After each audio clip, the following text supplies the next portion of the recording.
uppercut, try to hit me in the gut, thinking that I won't react. You whispering my name, thinking I won't be the same. Turn fiction into fact. See what you didn't know, bruises that I'll never show, slipping on your every jab. So tighten up your fist, step into the ring with this. I hope your mama's got your back. First round, you thought you would've knocked me down. Fifth round, bleeding out the side of your mouth. Final round, holding the sound of my name in the crowd. You hit a buzz. Oh, oh, oh, oh. You hit a buzz. Oh, oh, oh, oh, oh. Just 'cause I took a break, you're making a huge mistake, thinking you can take the throne. Look at you trembling, step into the lion's den. Bet you wish you stayed at home, begging for mercy underneath your breath when I ain't even sweating yet. My legend's written in the stone, yeah. Your crying nature in defeat is now your only friend. Even your mama's gotta know. First round, you thought you would've knocked me down.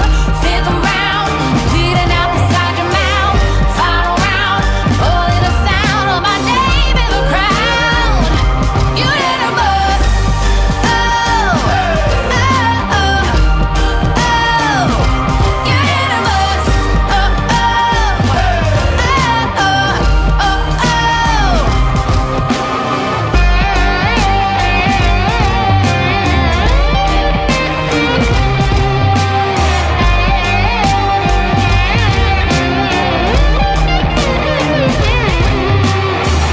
First round, fifth round, final round. Oh, yeah. First round, fifth round, final round.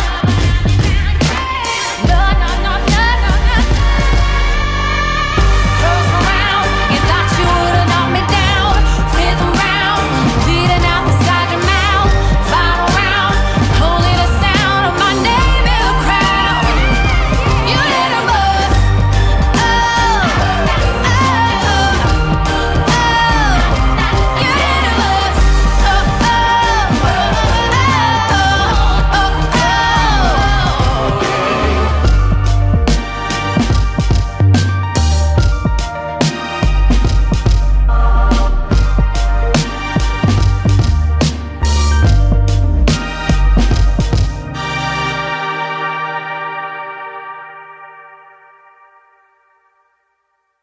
In a world where a host can't even operate his own microphone, a suit costs $400, and nobody knows what time it is, despite the clock that's literally built into the show, one man has the courage to stand up and say, it's in time, not on time.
Hello, hello. Welcome, everyone, to In Time. My name is Nicholas Lamar Suter, and with me today is Commander Lance McMillan and Operator Starsky. We'll bring Starsky out in 1 minute here, and I'm just going to mute the background there for a sec.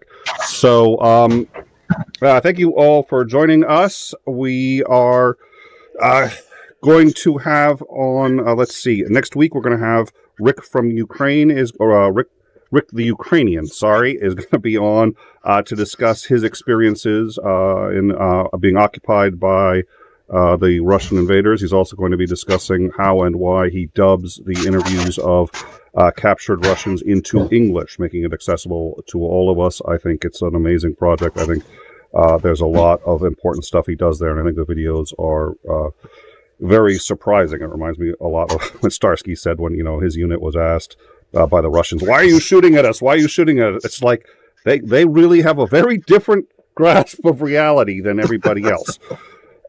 So we're going to be having that discussion. We also had on Benjamin Hodges. He said a few comments on Tuesday that I wanted to discuss with Starsky. But he was a delight, and he has agreed to come back on at least twice more. So we are booking him for, now he books about 6 weeks out. So we're looking at July, but we are very excited to have him back. And he agreed to do another kind of show. He's going to do a regular show on Ukraine. We're also going to do a personal interview, and we're going to find out, to do what he has done in life and to succeed at his level requires a tremendous amount of commitment. And, we're going to ask him, why he was compelled to do this. What was the cost in his personal life?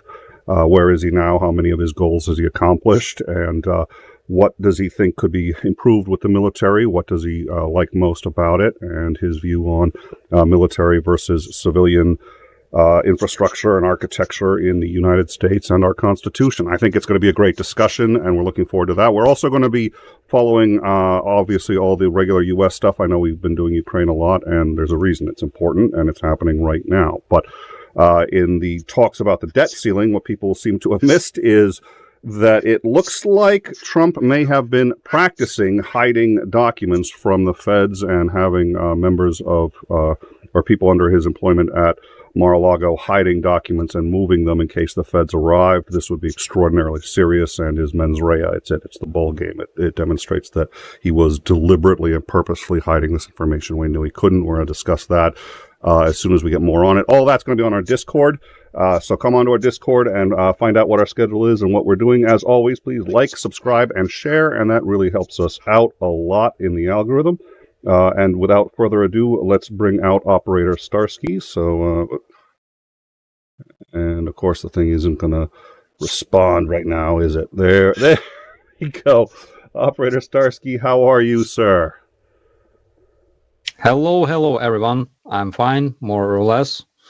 I just had 6 hours of healthy sleep in the evening, and it was beautiful. Nice. I was reading a Washington Post. A reporter was embedded in a Ukrainian unit, and he was talking about, I think, 3 or 4 weeks, what that was like, and just the constant shelling. And they slept they basically carved out a 5x5 hole in the ground, and that's where 8 of them were sleeping. And I was just like, we can't make it any bigger, because the bigger you make it, the greater the likelihood everyone's going to get killed if something lands in there. So it was just, between that and the rockets, I can imagine sleep has become a precious commodity. So tell what's been going on. What's been going on in the last week? I hear a reservoir dam exploded. I know there was an attack in Dnipro, which has been pretty serious. What's been going on? Yeah, and regarding sleeping, I just today I talked to my dad regarding the events that happened like in March last year, and I remember we got evacuated from Hostomel, and we were stationed at another unit of the National Guard in Kiev, and we could have 6-8 air alerts per day, and every time there was an air alert, approximately 200 men in our unit and several hundred men in that friendly unit that would go down to the shelter, and it was like a a basement basically, and we would stack up there. There was no place to even like stand, so it was absolutely insane. But as for the events, yeah, we had a missile, I think it was a drone strike in Dnipro. Basically this month we only had several nights when we were not attacked by the Russian drones and missiles. We have that happening every night now in May in Ukraine, and tonight we know that approximately around 3 a.m. Russian strategic bombers launched 10 cruise missiles. They were fired from the area of the Caspian Sea, and they also launched 31 Shahed drones. We know that they received a new shipment of those drones because several days ago Iranian 𝐒𝐸𝐿-76 landed in Russia, bringing military cargo. So we expect those drone strikes to increase very soon. Maybe they will be launching up to 100 drones. We will see. So the hospital in Dnipro was hit. We know that 8 doctors were injured. I'm not sure about the information on dead, but we know about 8 wounded doctors so far. The building was set on fire due to the strike, causing massive damage, and there were a few people inside receiving treatment. So unfortunately, yeah, we can see that the Russian terrorists keep doing what they're doing. Regarding the general news, this week it was interesting because Russia was humiliated multiple times from meeting of G7 when the leading countries adopted a resolution to continue supporting Ukraine, providing all kinds of aid and increasing sanctions against the terrorist federation. People that support Russian terrorism, they don't really understand what it means, because the leading countries of G7 are responsible for approximately 1/3 of the international GDP, of the world GDP. Basically, they have a net worth of approximately $200 trillion, and that is approximately 200 times bigger than the annual GDP that Russia has. And I already included all the Russian losses in the income due to the sanctions, because previously they have had something approximately between 1.4 and 1.7 trillion dollars a year, and currently this number is a bit smaller. So people who support Russian terrorism don't really understand that you have absolutely no chance against such power, and Ukraine has all chances to survive this invasion and win over the Russian invaders and do everything we planned, because with such support we will be victorious. I have zero doubts about it, and all the Ukrainians understand this, unlike people that were brainwashed, unfortunately. But they can think whatever they want to think anyways. So another humiliation for the terrorist federation happened on the... It was interesting. We spent several exciting days following the news coming from the Russian partisans that were hanging around in the Bilhorod forests. It's not Belgorod, it's Bilhorod actually, and Bryansk Oblast and Kursk Oblast. We know that there's multiple units, multiple groups of the Russian partisans operating at this time. We have reports as of today that they continue operating, continue making selfie with Russian villages and towns. Like, I completely understand them because they probably miss their motherland. They miss the familiar places and stuff. I would do the same, absolutely. And also today, the Russian Voluntary Corps published a video showing the attack performed at the Russian motorized company, showing elimination of the Russian personnel using mortar fire, elimination of their vehicles, BMPs, fuel trucks. And I think those guys are absolutely legendary because Russia absolutely did not expect that to happen on their own territory. However, it's not really true. They did expect that to happen, and but at the same time, they thought that because they're like Russia and stuff, Ukraine will never attack, and that's exactly what happened. Ukraine didn't attack them. But why did I mention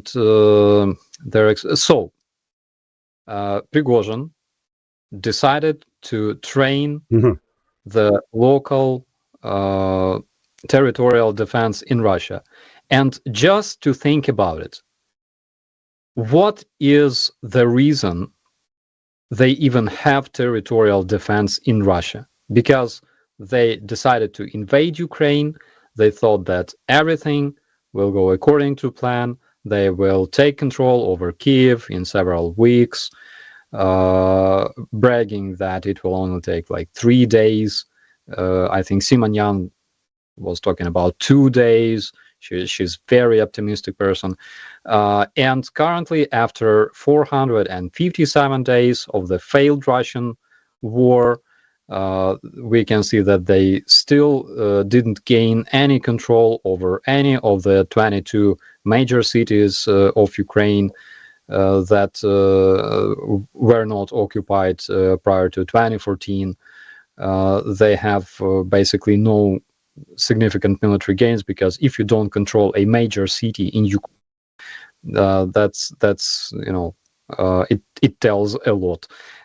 And currently, Russians themselves, they have to have territorial defense to protect their own territory. So just to think about it, it's a very, very cringy situation for Russians. So I think my report took quite a while. Well, I there's a couple of interesting things to unpack there. I want to pass this off to Commander McMillan in just a minute. I know he's got a few that he wants to talk about, and he's more qualified to than I am. I did want to point out that the attack on Dnipro that hit the hospital, Macron came out today and said that it was a war crime, that it was a human rights violation, and that everybody responsible must be punished. This is the same Macron who at the start of this said that Putin was misunderstood, that Putin wasn't really that all of this was kind of like a misunderstanding and it could be fixed. It reminded me an awful lot, and Macron should not be compared to Hitler, so I'm not going that far. But it did kind of remind me of Stalin, but it reminded me of Stalin when Hitler invades. Stalin's like, did his troops really mean to cross into Russia? Did he really mean to take our airport? No, it was a mistake. The map was confusing, and so that was Macron at the beginning of this thing. Now he's like, oh, it needs to be genocide. I should probably have the commander mute his headphones for this. But the only thing it got me thinking was watching Macron today. You're like, wow, looks like politicians can go in reverse about as fast as a French tank. At any rate, it was a cheap shot, I know. I would say they're as good at gymnastics as 𝐒𝐸a 𝐒𝐚𝐬. Okay, there you go. There you go. We've talked before, and you're right about why cheap shots at the French about that really are not accurate historically. Sometimes you just can't. It's like when Macron set that up. I'm sorry, Macron deserves it. The French don't, but what do you do? You're stuck with it. Yeah, but you'll notice a lot of world leaders are now who started out, oh well, the Russians are just trying to preserve their territorial integrity and all this kind of nonsense. All of those people have backed off enormously from those statements because it's so clear that not just world but their own domestic opinion is against any kind of even tacit verbal support to Russia in this. We should link the show, and if Ahmad can maybe link the show from Hodges and drop that in the live chat, but we'll also put it in the description because he really, I thought, put very well why it's important for the world to get involved, why it's important to change this mindset from we can't have Ukraine lose to Ukraine has to win. And that's a very different mindset. And he said that we really had to switch that mindset. I think he made that argument beautifully. And I would like to discuss that and a few other things that he had said, including, I think if I recall, he had put it, we're looking at a catastrophic success for Ukraine. And I think that was the word that he used. And I thought that was an interesting, but he is very optimistic. So I would like to talk about all that. But before we get to that, I want to get to the incursion, because I think that was big. So I was hoping, Lance, Commander, you could talk a bit about that, and you guys can sort of sort out where you stand on what happened, because I think that was very interesting. Reality from fiction. And yeah. Fiction about it. And I was pleased to learn that Russia actually had thought about territorial defense, and if they actually have any troops to defend their territory, gee, wouldn't that be peachy keen? But at any rate, it's all yours. Well, if you train locals in territorial defense, and then you need to call up another wave of Mobics to serve in the special military operation, they've already been trained. So this is kind of, getting your cake and eating it too in some ways. So there's that. Anyway, I think it's fair to say that the personnel involved in the operation were not Ukrainian, but Russian. But I think it's also safe to say that they came out of Ukrainian territory and probably received some kind of support, not just material, but perhaps reconnaissance, possibly even artillery support from the Ukrainian forces on the other side of the border. That's open to interpretation, depends on who you're talking to when you make that statement. The other thing I think is interesting is how quickly the propaganda ministry in Russia responded to this to try to poo-poo it, and how transparently fake their attempts to say how, gloriously they had repelled the invaders, and look, here are destroyed Abrams tanks and everything. It was just like, you couldn't get any more comical in how clumsy the effort was to put spin on what was obviously a catastrophic failure on their part. Would you agree, Starsky? Yes, absolutely. Also, one interesting thing that was posted, I'm trying to find this picture at this moment. The two Humvees? Yeah, a photo emerged of two Humvees. I think I can get that put in the stream too if we don't. Yeah. On the streets of Belgorod. Yeah, we have them in the Discord too. So Yeah, Yeah, and they were completely fine. As for those brave Russian citizens, those brave partisans, yes, they came from Ukraine, obviously. And again, the biggest difference between what happened in Belgorod and what happened in Donbass 2014, the biggest difference is that in Donbass we saw all kinds of Russian citizens who pretended to be local Ukrainian Donbass guerrilla, right? Donbass rebels. Little green men. Yeah, little green men from Donbass.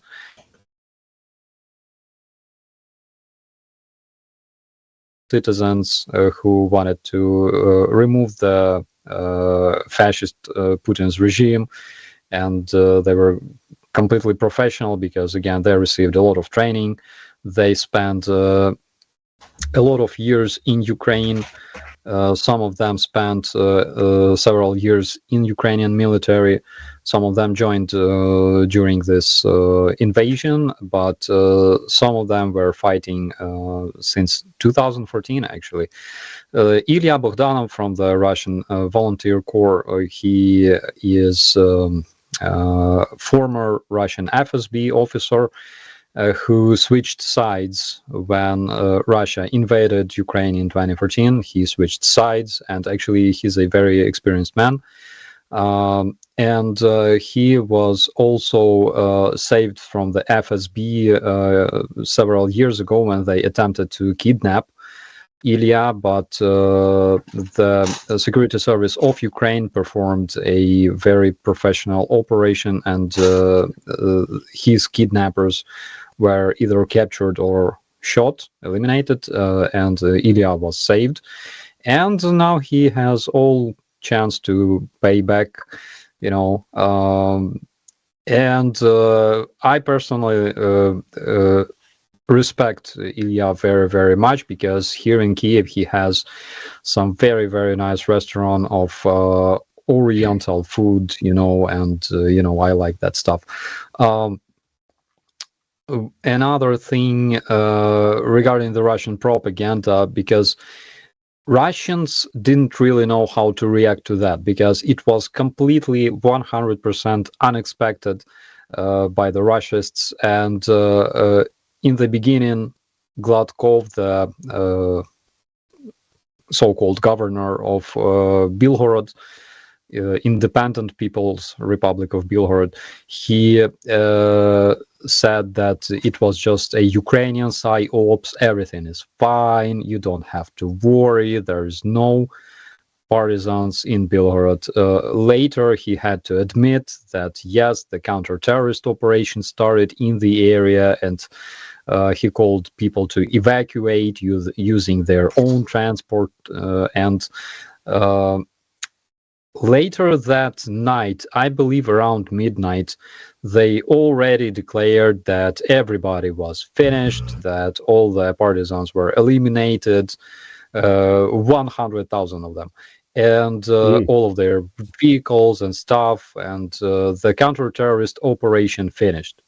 The next day, Gladkov made another video telling his citizens that they should not return to their homes yet until the counter-terrorist operation is finished, which was finished like yesterday, that very night.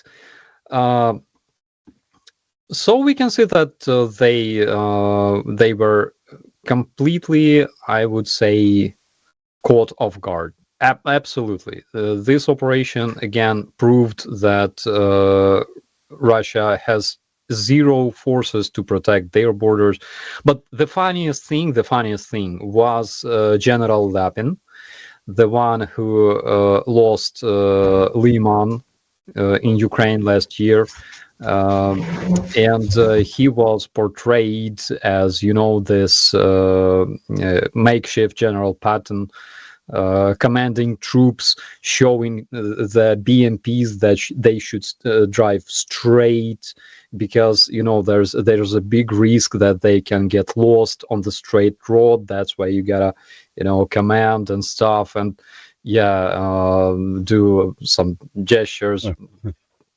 𝐒𝐚𝐦𝐚𝐫. Yeah, and It's just, it was so good. I mean, this could be a very, very great very good foundation for all kinds of memes. Personally, if I had more time for that, I would make something. Well, I think it's going to be a new Olympic event, synchronized military traffic direction. have you seen they certainly can't synchronize dropping munitions. We also have on the Discord the fighter that flew by, and you can see it dropping these bombs, and they're about to, and it like misses by it's this field away from the target. It's just like, oh god. It landed in the target country. That's all that matters. Hit the right country. Yeah, there you go. Yeah. Well, we'll talk about nuclear weapons in a minute too. So I mean, it was completely legit because the partisans were in the Belgorod Oblast. The bombs landed in the Belgorod Oblast. Here you go. There you go. I totally see. Well, and so my understanding was that the attack just completely disoriented everybody for almost 24 hours. Including even Putin. I don't think anyone really saw this coming. Is this part of something? Can we expect more of this, or was this just a single hit? And what kind of? We've gotten a lot of super chats. I really appreciate it. All the super chats are going to the charity of Starsky's choice. He chose the Vatra volunteer organization. They help they give supplies, armor, stuff like that, specifically directly to frontline units, including Starsky. So we really appreciate that support, and all of that goes directly to them. But in regards to, so what I want to know is, first of all, I have to believe that this had a psychological impact both on Putin and on the oligarchs. How much the Russian citizens know about it is interesting, but they evacuated the entire area, and that they can't screen all of them before they get into Greater Russia. So they're going to be telling people, okay, the war has hit home. So first, I want to know a bit more about what is the psychological impact of this one attack. And then the second thing is, can we expect more? And if so, are they going to be of the same scale, bigger, smaller? So what are we looking at? I know this is all, by the way, speculation. Don't worry. If you get it wrong, you can only be fired once. So I think it's worth noting that it's not just this one attack. There have been drone attacks inside Russia that have caused very large fires and explosions. The people are beginning to realize the message is being driven home that Holy Mother Russia is not immune to being poked by angry Ukrainians. And that's important. And I think the other part that goes with that is, yeah, they evacuated the area around Belgorod, but they didn't deny that the event had happened. They had to fabricate this. We heroically repelled the invaders.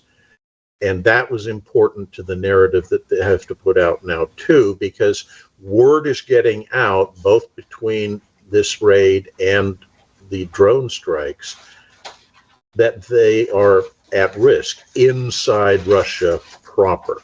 So they have to craft this narrative that shows that they're responding and defending the country, when in fact we all know that they're increasingly vulnerable and impotent at being able to deal with the problem. So the message is very important, because if it wasn't as bad as it was, they'd simply be denying that it even happened, and they're not doing that.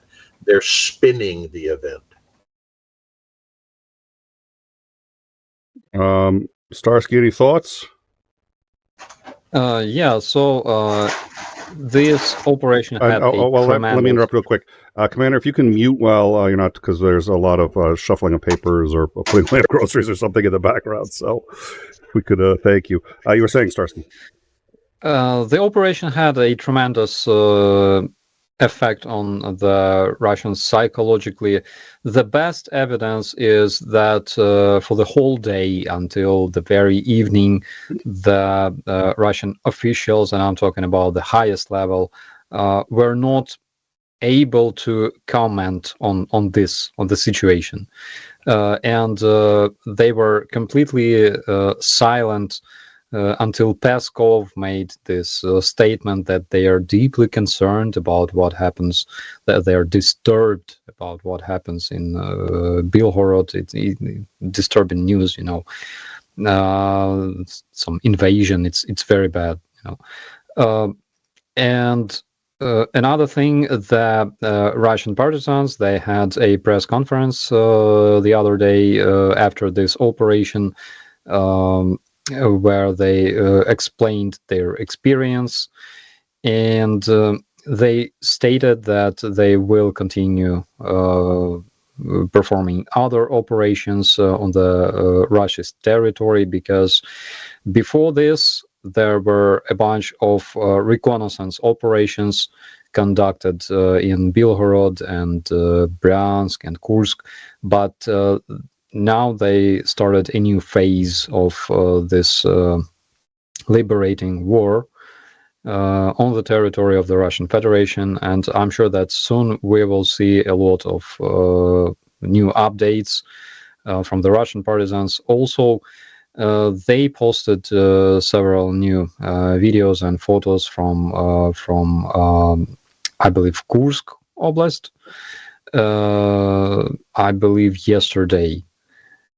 New partisans emerged, new partisan groups emerged in Kursk, in Belgorod also. So we will see those operations growing and multiplying on the Russian territory.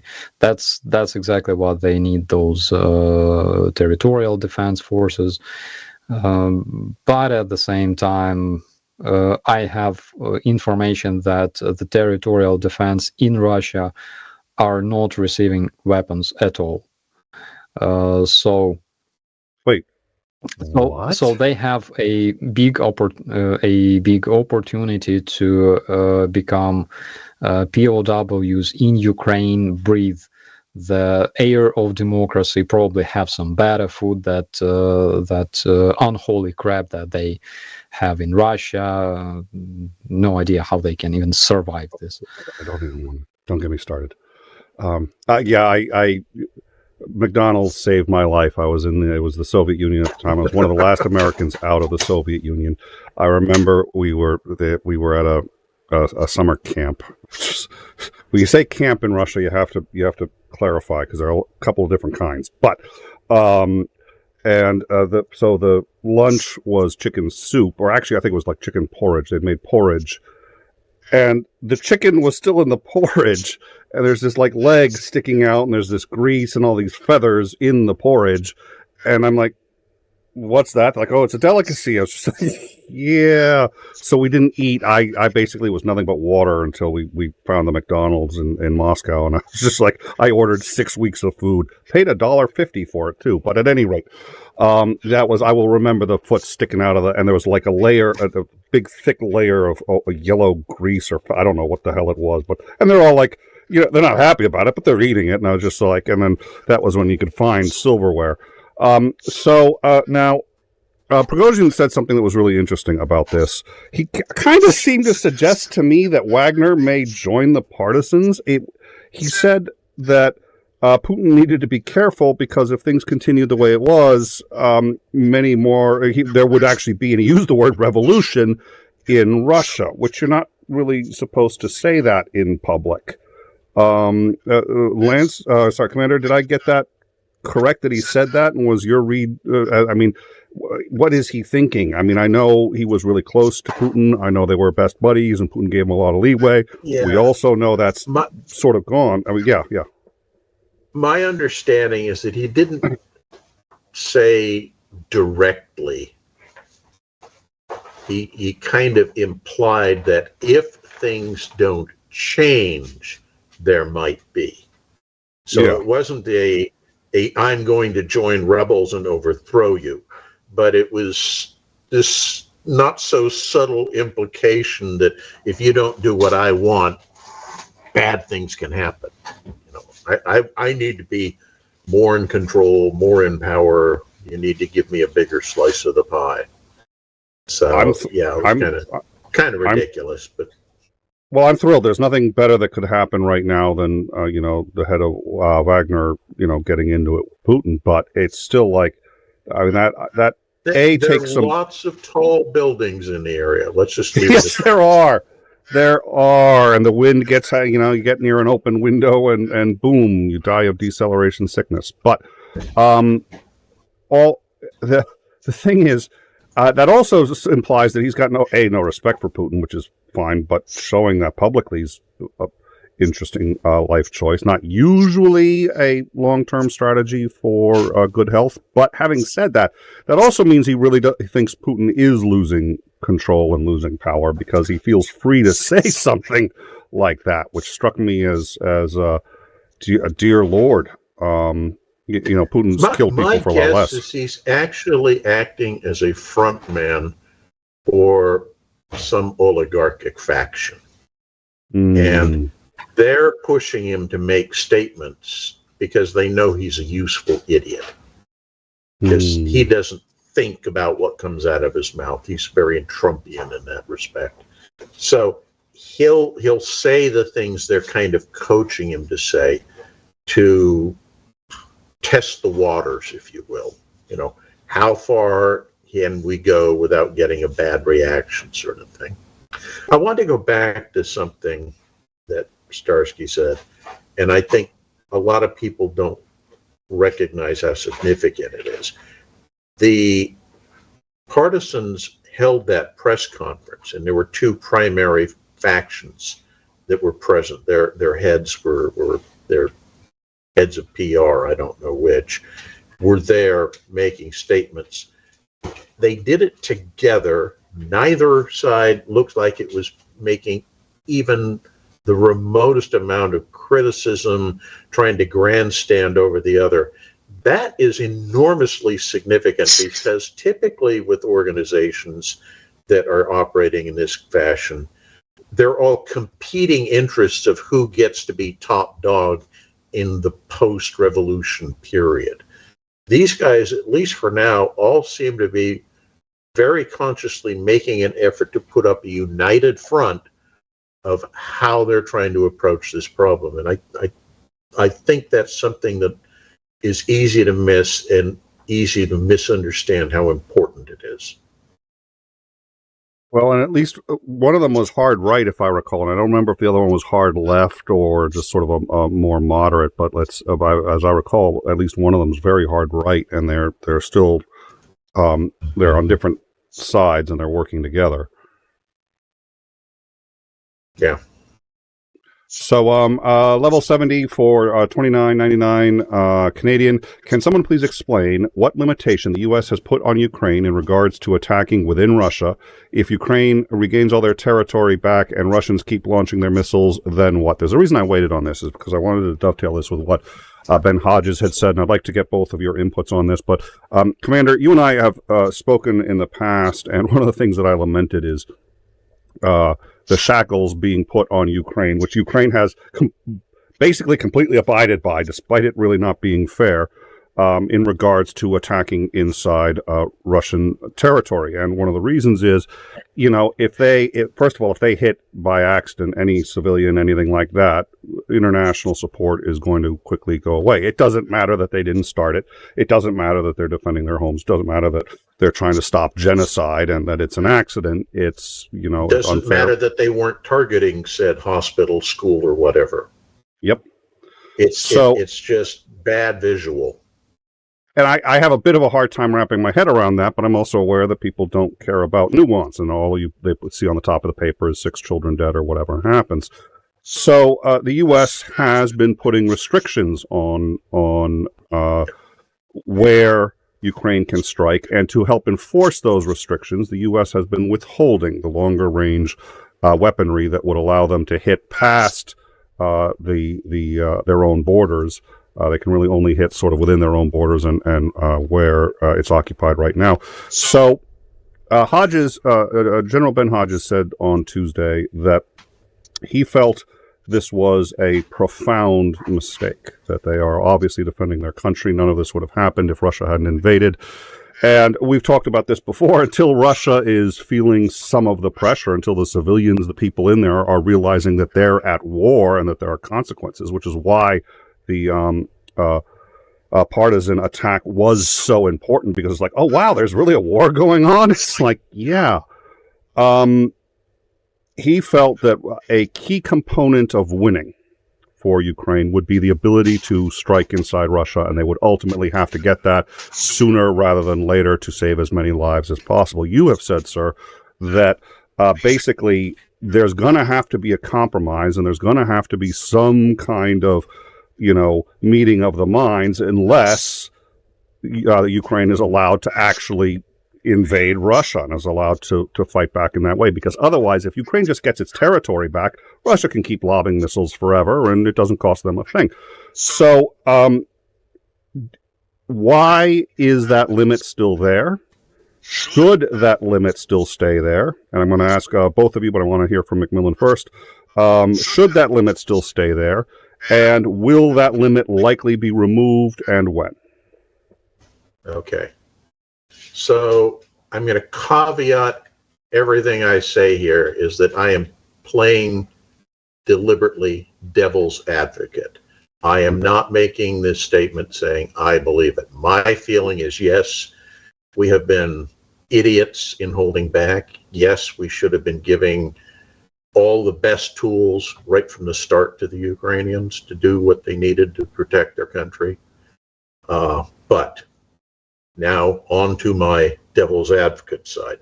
And I think it's important to understand this so that you know why, generally speaking, we're not doing this.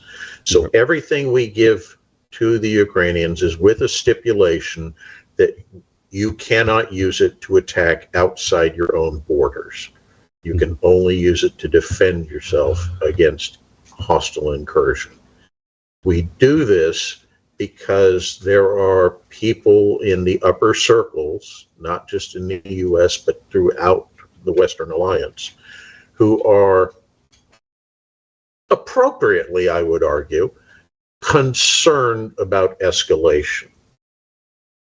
And the moment you start backing the Russians into that corner and make it feel like they're being attacked directly, as opposed to just their forces that are invading Ukraine being attacked, then the argument is that they will respond in a manner that escalates. And I'm not saying that we go directly from zero to, full strategic nuclear exchange, but once you get on the escalator, it's very, very hard to get off that escalator.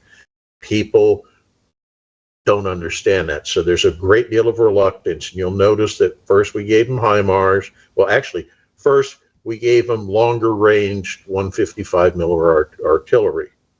Then we gave them HIMARS, and we gave them that glide bomb. And now we're having debates about Storm Shadow, and potentially we should be giving them ATACMS. Each one of these increases the reach further than the other.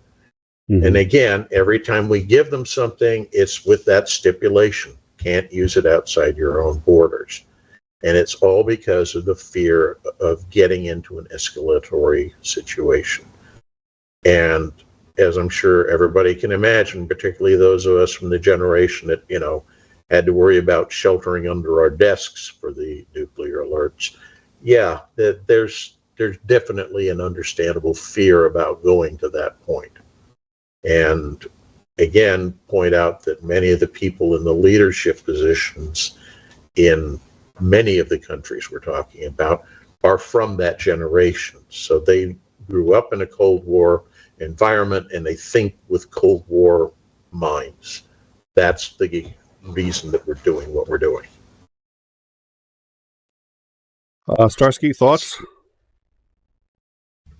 Yeah, I agree with the commander, and also we should remember that Russia is known for its habit to demolish houses with sleeping Russian citizens inside, and it happened already many, many times. And basically, whenever American-made missile strikes a military target on the territory of Russia, we can expect such things to happen.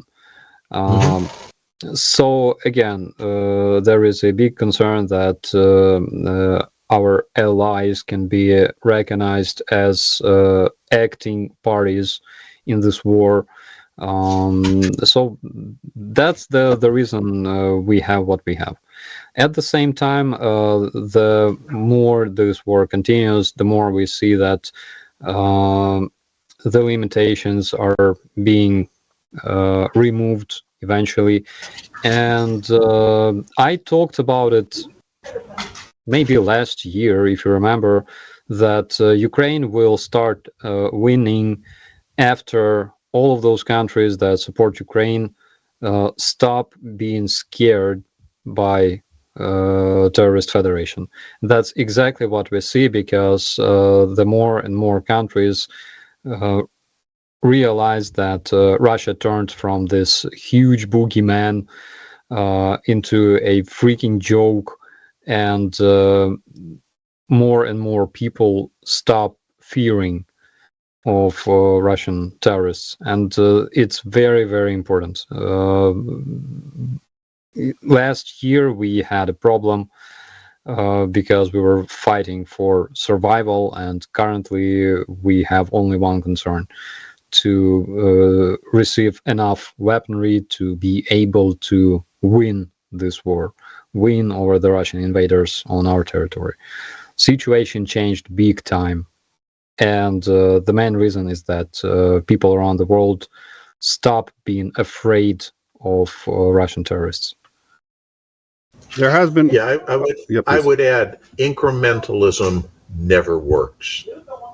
And yet that's what the typical political approach to anything is incremental approach, is get away with the absolute minimum, because that way, you can say, I did something and I thought I was doing enough, but obviously I was misinformed. And they don't want to incur the costs, whatever those costs are, be they financial or morale, public relations, what have you. They don't want to incur the costs of going all in. That's, I think, what we're looking at here. And at some point, I think they're just going to have to realize either this thing is going to continue being the enormous drain on the global economy that it is, or you just have to say, give them the tools they need to win and end the goddamn thing. So there has been a little bit of this, no, yes, coming from the international community with Ukraine. Operator Starsky, has there been a lot of frustration with the military or with the civilians with this kind of thing? And are they blaming the international community? Are they blaming the countries individually? Are they upset with the politicians or the people? Or what's the sentiment regarding this? To understand the sentiment, you have to understand the Ukrainian mindset and Ukrainian feelings about this war in general. Mm-hmm. You were living in a peaceful European country that was invaded all of a sudden, completely unprovoked, completely unexpectedly, and you were told all kinds of crazy shit about yourself. Sometimes, Russian propagandists and carriers of those beautiful Russian thoughts, they would just ask you, like, so how does it feel to be able to be betrayed by your American master? And you're like, what the hell are you talking about? And he starts pooping out all kinds of things you never even thought existed. Your whole army is Nazi. They're all wearing swastikas. Your whole army doesn't exist. Azov exists. Your whole army is Azov. They don't even realize that Azov, that consists not only from Ukrainians, but also Muslim, Azerbaijani, Jewish people and stuff, they only started forming their 3rd battalion in December 2022. And that's the overall number of Azov guys, okay? And after that, you know, this war started, and as soon as this invasion started, we remembered like what happened in 1994. And in 1994, the invader plus our allies promised us complete security guarantees. Nobody will ever attack us. That's why we can do whatever the hell we want to do. Join NATO, join European Union, build colonies on Mars, whatever. Suddenly, we're started being told that no. There are documents that prove that no, there was like agreement on non-expanding NATO, and actually there are 2 documents that are the biggest mysteries of 20th and 21st century. One is the Voynich manuscript. You can see it, but you cannot understand it because it's like written in some crazy language. And then there is this document that everybody understands, but nobody have ever seen in his freaking life, which states that NATO should not extend, you know, expand towards Russia. Like all kinds of propagandists talk about it, but nobody saw it or showed it or whatever. It doesn't exist. And then Ukrainians started being shelled and bombed and hit with cruise missiles, and we have mobilizations, we have refugees and stuff, and a common Ukrainian people has this very, very simple question: why? Why the fuck? That the most proper form of it. Why the fuck? What did I do? You see, and this is why Ukrainians are very, very frustrated with things like that. We were promised complete security and protection by the most powerful, or countries that were considered most powerful in the world. And yet, after 457 days of genocide, we still struggle, and we still keep losing people, civilians, hospitals, people that die when they sleep, when their houses are being hit by Russian cruise missiles, that we cannot stop because we cannot strike Russian airfields. So it's a big issue for Ukrainians. People outside, and specifically civilian people, that have all kinds of propositions on how to regulate this conflict, on why the Ukrainian armed forces should act this way, not this way. People who say that we should negotiate, people who say how exactly we should fight our own war to survive. You know, I have only one advice for them: they should spend at least several months under the Russian cruise missile strikes in the shelter, together with their kids, wives, and then we would probably be listening to their advice.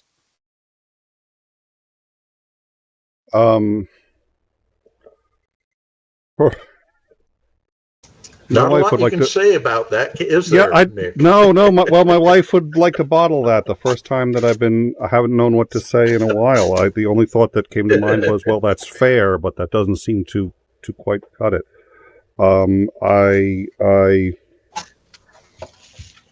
I'm very pleased that the U.S. has done what it has. I'm very pleased that other countries have done what they have. But again, talking to General Hodges, sort of one of the things that I think Starsky kind of hit the nail on the head, which is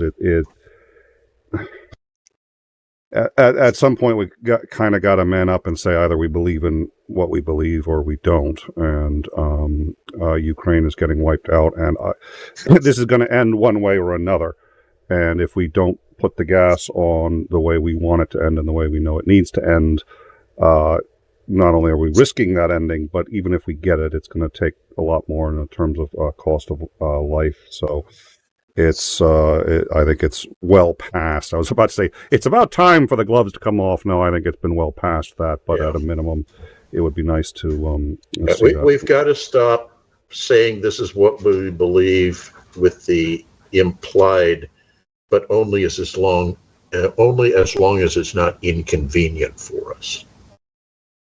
And either admit that A, we don't believe this, or B, yeah, we believe it and we need to shit or get off the pot. Or our fear outweighs our values, which, to be fair, is most people. Are we going to be most people, or are we going to be better? Killer Rabbit of 𝐶𝐚𝐬, $5. General 𝐒𝐨𝐻𝐿, and I know we went past this already, won the internet yesterday with that video. He trolled those Russian propagandists like a boss. Ukraine Matters has the entire clip, so I'm hoping Ali can drop that. Ali or Titan, if either of you have Ukraine Matters. I think Ali usually has it on hand. Drop that so that you guys can go find that channel. He's got the whole clip. Daedalus Media, $5. If the Olympic event were set to patent soundtrack, I'd watch the one with that would be spectacular. $13.99 Canadian from April Crawford, NAFO, just sort of a big thanks. So thank you for that. Again, all those will be going to the Vatra volunteer organization. Russia has said it's going to be moving nuclear weapons into Belarus. Presumably these are deterrent systems, part of either, assumably, my understanding, is part of the nuclear triad. So to deter a first strike against Russia, because you'd also now have to take out Belarus. I don't know if that actually works that way. I don't know if it works that way with Belarus. I don't know if they're actually planning on doing this or just trying to piss people off. And I don't know if NATO should actually be pissed if they do that. Commander, what are your thoughts? I think the key is that what they're moving into Belarus probably are not strategic weapons. Oh. They're tactical battlefield weapons. And the implication is that if NATO intervenes, then they will use them. So they're moving them closer to the front lines. Remember that the Soviet-era war plan, in case war broke out between the Warsaw Pact and NATO, was that over 900 tactical nuclear weapons would be employed on the first day of the war. Okay. The thinking behind that probably has not changed all that much in the Ministry of Defense in Russia. So the thinking by positioning nuclear weapons in Belarus is that if NATO tries to do something, then they'll just hit that button and take out all the forward bases and everything else. That's what is probably going on here. Is this likely to have any significant... Oh, yes. I'm sorry, Starsky, please. Franz, I have news from the military intelligence of Ukraine. They are warning that in the closest hours, in the upcoming hours, the Russians are preparing a strike on the Zaporizhian power plant that will imitate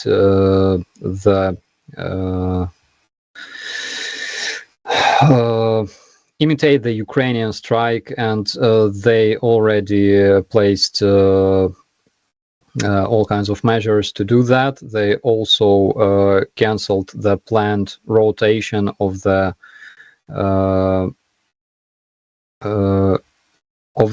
nuclear monitoring mission at the Zaporizhzhia power plant today. That was supposed to be done today. So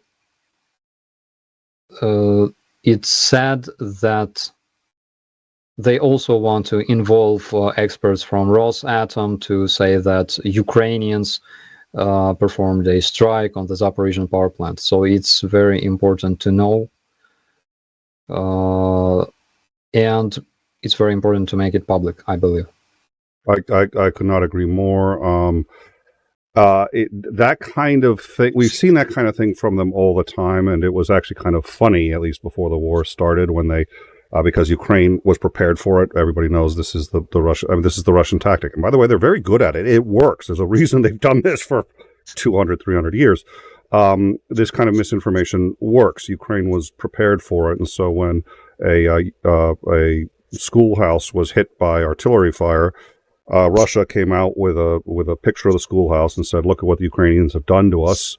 This has landed in Russia." And the Ukrainians, about 2 minutes later, came out and said, "Here we are at the schoolhouse. There's the street sign. Here's a GPS. This is where we are. We are on the Ukrainian side, hit by Russian artillery. There's the schoolhouse."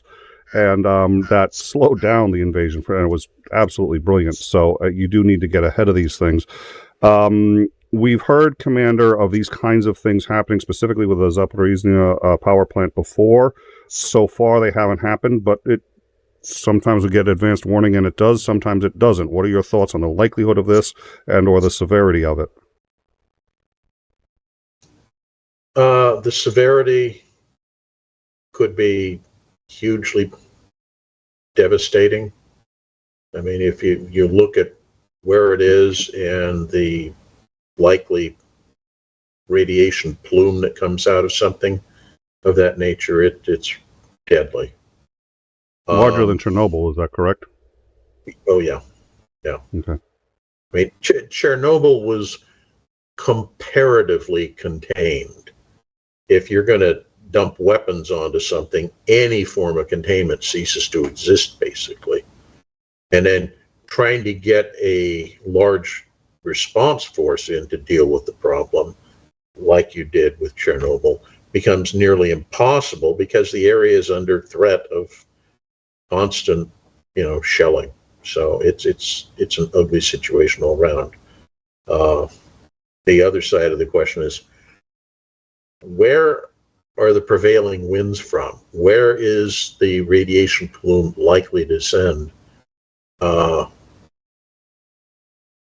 My understanding is it actually is going into Russia if they do this. So yeah, there'll be a lot of Ukrainian losses and infected people, but there's probably going to be twice that number, I would guess, in Russia over long term. So it's a dumb thing. I think the key thing to take away from it is the way that it sounds like they're trying to set it up as a false flag. In other words, oh no, it wasn't us. We didn't shell the plant. It was those evil Ukrainians that shelled their own nuclear power plant. And irradiated their own country. Yeah. It's just, this is the kind of desperate measure we have come to expect from the Russians at this point, as they increasingly run out of things they can do. I take it very seriously. I don't think it's BS. The further we back them into this corner that we're doing, the more likely they're going to do something really catastrophically stupid. I want to ask Starsky a follow-up on this, and we have had a few more super chats. I will get to them, but this is actually extraordinarily serious. This is coming from the Ukrainian intelligence, which has been very accurate so far. There have been a few times when they've been, quote, wrong, and it's either that they've been wrong or Russia realized the cat was out of the bag and changed plans. I don't know, but Ukrainian intelligence is usually pretty good. This is an extraordinarily serious charge. It's not the first time it's been levied, and they've come close to doing this in the past. I do want to ask, before I ask Starsky a follow-up, Commander, there's been a red line, we know, for a fact. It's been confirmed that NATO, through back channels, went to Putin and said, if you deploy nuclear weapons in Ukraine, NATO will become involved. NATO will engage. We believe, we're about 90% certain, the chemical weapons were also included in that ultimatum, although we don't know for a fact. Would this count, in your view, as the deployment of a nuclear weapon? And would NATO, what do you think NATO would do if this happened? Or, you know, the argument could certainly be made. What do you think if this happens?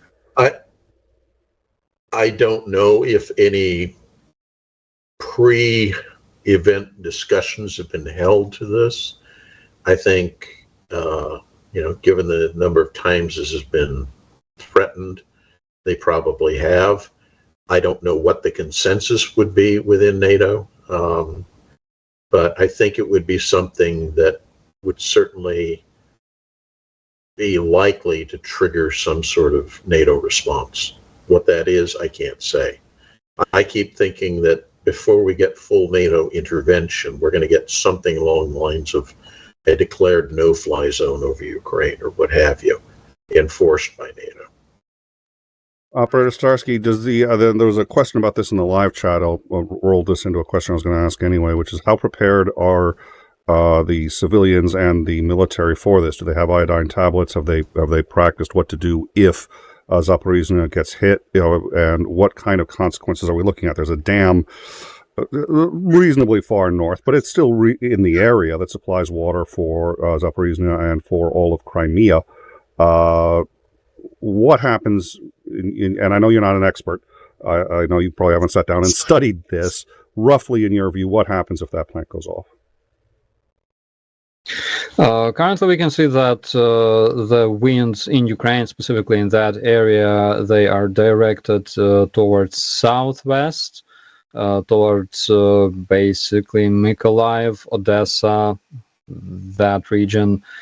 And then they turn sharply to the east over Crimea and further to Russian territory. So in Ukrainian army, in our armed forces, in our units, we of course have those specific companies, radio, biological, chemical warfare companies that specifically trained to defend against such threats.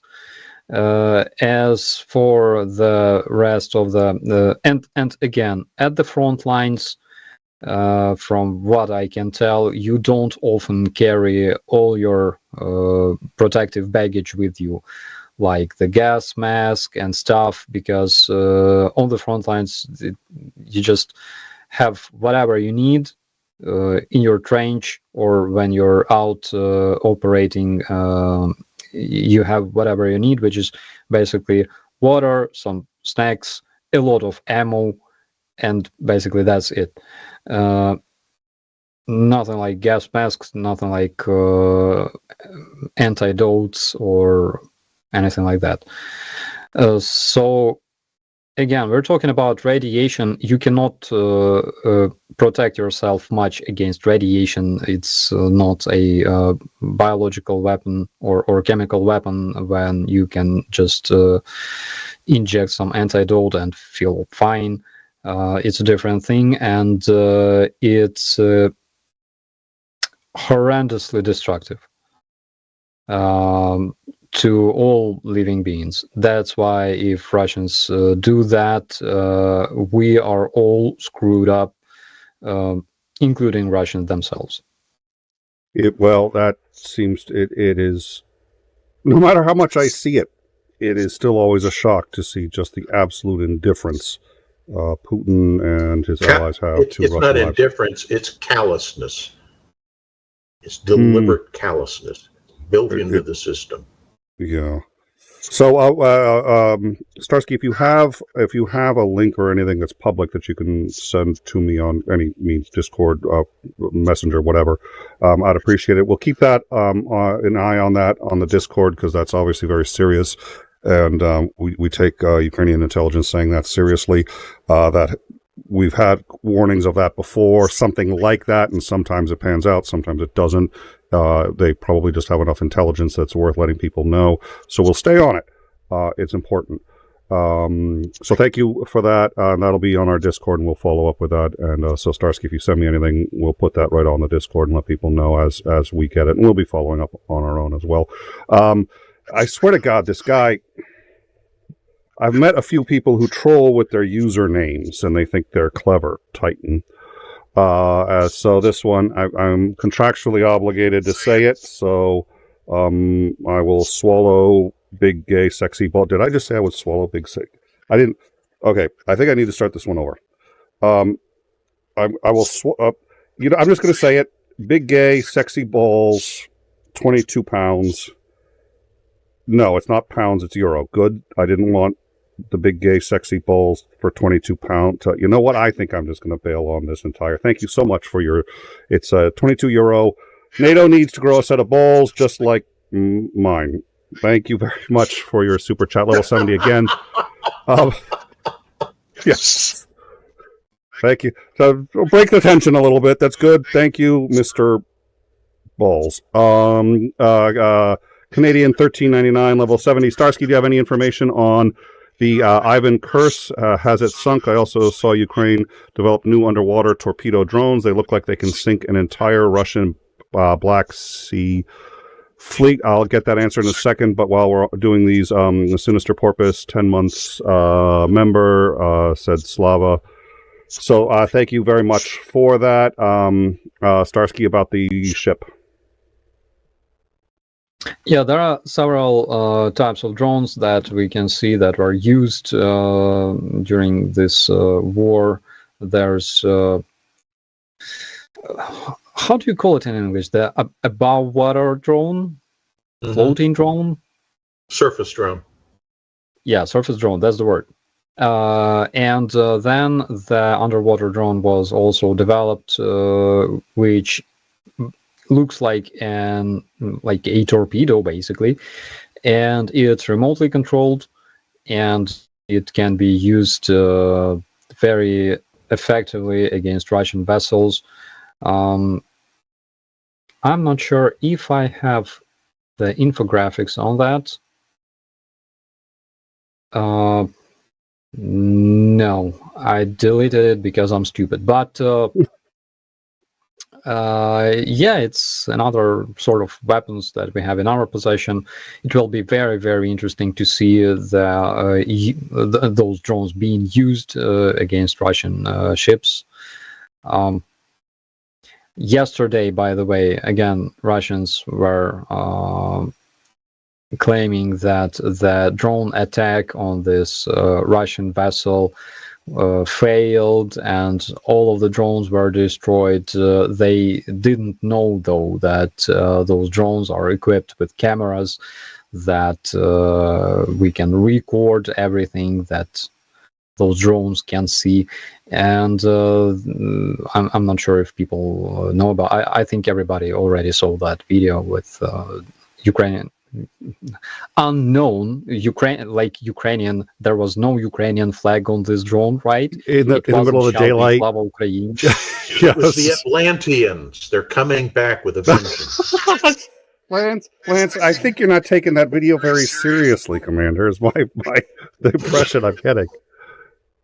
Yeah, it's because, we can call it the Ukrainian drone, but again, there's no proof it was Ukrainian, right? So it will be very interesting to see those new underwater drones being used against the Russian Black Sea fleet. Knowing the overall condition of the Russian Black Sea fleet, with some ships being built not like in the previous century, but like 2 centuries ago, I think it will be very, very interesting. I think it was. I think it was. He's not too far off. There are a few vessels that were built ancient vessels. I mean, I don't know if there are any that from the Tsarist period that are still in service, but they had vessels from that period still in service well into the 60s. Well, and I mean, okay, look, they're bringing up T-72s and T-62s, so I mean, it's basically all they want want like it's a cohesive. They're like we're gonna fight last century. We want like previous era, 3 generations back. So I wanted to point something out, which is that as a former naval person, as Churchill would say, the big challenge in naval warfare is not sinking the target. The big challenge is finding the target. As long as the target is in harbor, or like I can't remember the name of it, but the one that was just attacked, the spy ship, was coming out of a narrow seaway so they could find it fairly easily. Once you get into open water, that becomes a very complicated operation. And it's difficult unless you have a robust maritime patrol operation going. If you have ships near with radars to go figure out where they are, to separate the red from the blue from the white ships, red being enemy, blue being friendly, white being neutral. All of that has to take place. It's very complicated. So I would not expect to see the Black Sea Fleet eliminated immediately.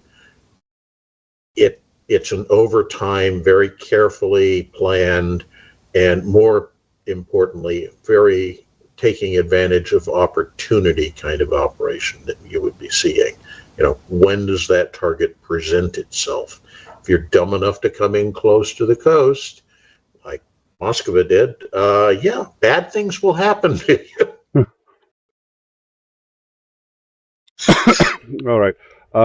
Let me, and I know there's a couple other questions. I'm not going to get to them all because it's getting very late for Operator Starsky, and I always appreciate his time here, and I think I want to try to get going. We do have from Sinister Porpoise $5. Thank you so much, Sinister Porpoise. We really appreciate your support. That was supposed to be Slava Ukraine. Yeah, I figured that was it, but I was like, okay, I was just going to add the Ukraine. So my bad. The keyboards, how easy it is to press enter and I don't tell. And they've got this new thing where it's adding commas and periods and all these other things where you don't necessarily want them. It's like when I'm doing voice dictation, I can just say comma and period where I want one. You don't need to randomly add them. It takes more time to go back and pull them out than my sentences are. I sent Titan one or two, in the last couple of days. It's just like, when you get a chance, Nick, could you translate this into English? Friggin'.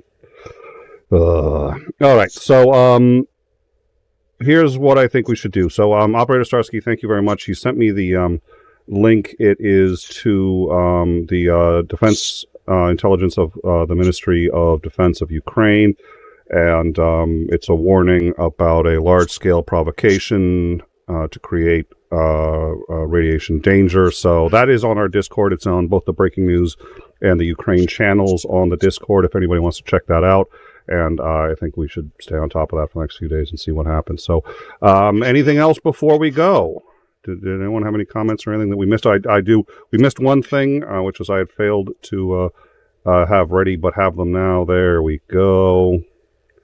The beautifully staged, but any final comments, gentlemen, before we go?